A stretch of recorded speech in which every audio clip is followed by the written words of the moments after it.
Kasparov and you had a rivalry which was legendary for years, you know, and then suddenly he comes out and supports you in the Topolov match. What was that about? It was interesting. A lot of people. There's a Dutch boy. There's called Giri. There's a Norwegian, Magnus Carlsen, Who's number one at the number moment? one in the world. Kramnik, who is played a match with me, lost, and still volunteered to help me. And Kasparov, I don't know. I would guess it's somewhere between they liked me and they disliked my opponent, and they decided to chip in. But I simply thought, well, it's a very friendly gesture.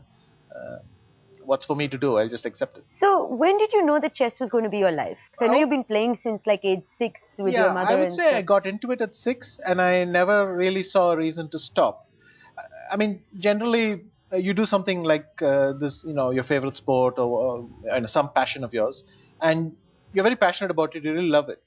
But at some point, you may come to the decision that you may not want to do it for a living all your life, but you'll approach it a different way, or perhaps you can't make a living out of it. Or you may not like something attached to it, like the travel.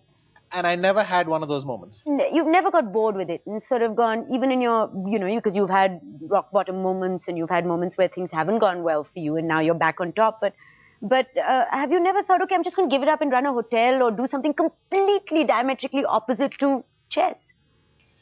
That's very difficult because a chess lifestyle can spoil you a lot. I mean, you get up when you want. You're pretty much your own boss. I mean, you deal with people, but it's not like you're working in a project together and they have to tell you what to do and you have to tell them what to do. You've become very fiercely independent with your time and your way of doing things. I mean, it's not like it's all fun and games. I do have to work very hard, but I can pick my hours. I can set things. And if you get used to never having a boss, it's very difficult to do something else. So if I do decide one day to do something else, I'll have to work on it a bit. Now, have I gotten bored with chess? Very often. Really? Yeah, sure. You get anytime you put in that. After a while, when you get bored with chess, you don't play inspired. You tend to make obvious decisions. You don't put a lot of energy and intensity into every move.